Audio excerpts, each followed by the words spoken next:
बिस्मिल्लाहिर्रहमानिर्रहीम। मैं सुन रहा था हज़रत मौलाना शेख उल हदीस मंजूर मंगल साहब को। वो फरमा रहे थे कि मोदी मुझसे मशवरा देता हमला करने से पहले, तो मैं उसको ये मशवरा दे देता। वो क्या बातें हैं, बहुत ज़बरदस्त और हकीकत पर मबनी बातें हैं। वो आप सुने और फिर अपने राय का इज़हार कीजिएगा। तो आइए ये बातें सुने। चीफ साहब को भी हम उसको भी सलाम करते, फौजी भाइयों को भी सलाम कर देते।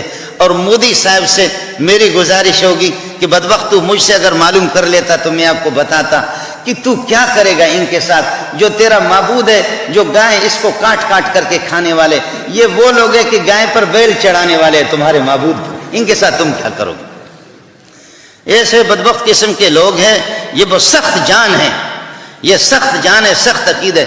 तुम्हारे जो माबूद गाय हैं, तुम्हारे माबूद जो गाय को तुम पूजते हो, ये तो गाय के ऊपर ये कि बैल को चढ़ाते हैं, ये बैल पर हल चलाते हैं। जो तुम्हारी माबूद का जो शोहर है उस पर हल चलाने वाले लोग हैं,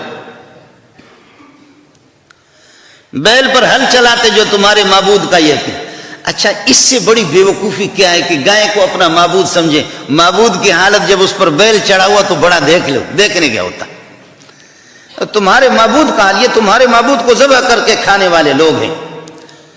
जंग हम नहीं चाहते, अल्लाह करे कि ये जंग रुक जाए, लेकिन ये है कि कहना तो आसान है। मैंने अर्ज किया कि बहुत से लोग ये होते हैं कि जहाज ऊपर से जा रहे होते, वो अपना पिछला हिस्सा ऊपर करते जहाज को उड़ाएंगे अपनी हवा से, पेट की हवा से, इससे जहाज नहीं उड़ते। इस तरह बकवास से कुछ भी नहीं होगा।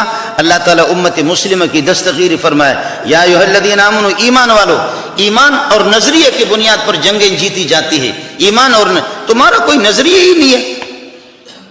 यहाँ ये पाकिस्तानी फौज सिर्फ नहीं है, ये जो जितने जो मस्जिदों में बैठे हुए ये सारे के सारे फौजी है।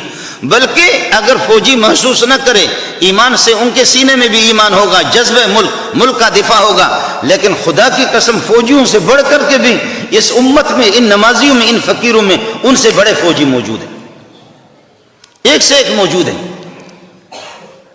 अल्लाह ताला जो है ना हमारे मुल्क की भी हिफाजत फरमाए, और यह है कि जंग जिदाल से बचाए। इसको यहां तक अगर मौकूफ कर ले मोदी साहब थोड़ा सा, तो उसने आजमा तो लिया। जी, आपने ये बातें सुनी, और अल्लाह ताला से दुआ है कि अल्लाह ताला हम सब का हामी और नासिर हो, और अल्लाह ताला हमारे मुल्क की हिफाजत फरमाए।